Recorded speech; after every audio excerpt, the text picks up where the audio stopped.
भोग मनुष्य को कभी संतुष्टि नहीं दे पाते। मनुष्य जितना अधिक सुखों का भोग करता है, उसकी भोग लालसा उतनी ही तीव्र होती जाती है।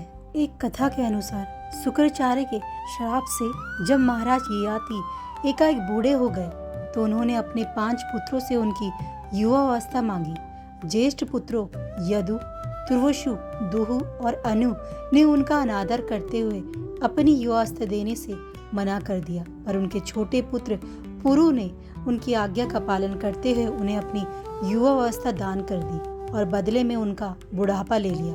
बुजुर्ग ययाति युवा हो गए और युवा पुरु बुजुर्ग। लंबे कालखंड तक समस्त सुखों को भोगने के पश्चात एक दिन ययाति पुरु के पास आए और कहा, पुत्र, अब तुम अपनी युवावस्था ले लो और मुझे मेरा बुढ़ापा दे दो।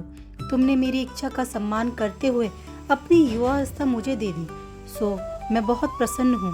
अब से ये राज्य भी तुम्हारा है, तुम सुखपूर्वक इसका भोग करो। मैं अब वन में जाकर तपस्या करते हुए अपना अंतिम समय बिताऊंगा। पुरु मुस्कुराए, पूछा, आपकी इच्छा का सम्मान करना मेरा धर्म था, किंतु क्या आप संतुष्ट है पिताश्री?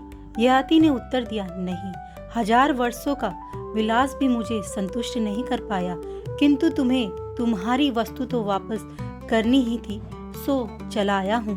पिताश्री, यदि आप संतुष्ट नहीं है तो आगे भी मेरी युवावस्था रख सकते हैं। मुझे इसकी आवश्यकता नहीं है, क्योंकि मैं अपनी अवस्था से संतुष्ट हूँ। मुझे सुख का लोभ नहीं है, ना ही मैं आपको अपनी युवावस्था देने के बदले आपसे राज्य लेना ही चाहता हूँ। पुरु ने प्रसन्नता पूर्वक कहा। ययाति ने आश्चर्य से देखा अपने साधु पुत्र की ओर। उसके मुख पर दिव्य कांति पसरी हुई थी। पुरु उनके भाव समझ गए। कहा, भोग मनुष्य को कभी संतुष्टि नहीं दे पाते पिताश्री। मनुष्य जितना ही अधिक सुखों का भोग करता है, उसकी भोग लालसा उतनी ही तीव्र होती जाती है। मनुष्य को संतुष्टि त्याग से मिलती है। ययाति देर तक सोचते रहे, फिर कहा, तुमने ठीक कहा पुत्र। भोगों से मुझे 1000 वर्षों में भी संतुष्टि नहीं मिली, पर अब मैं संतुष्टि चाहता हूँ। ये मुझे त्याग से ही मिलेगी। मैं अब यह युवावस्था त्यागना चाहता हूँ, तुम इसे ले लो।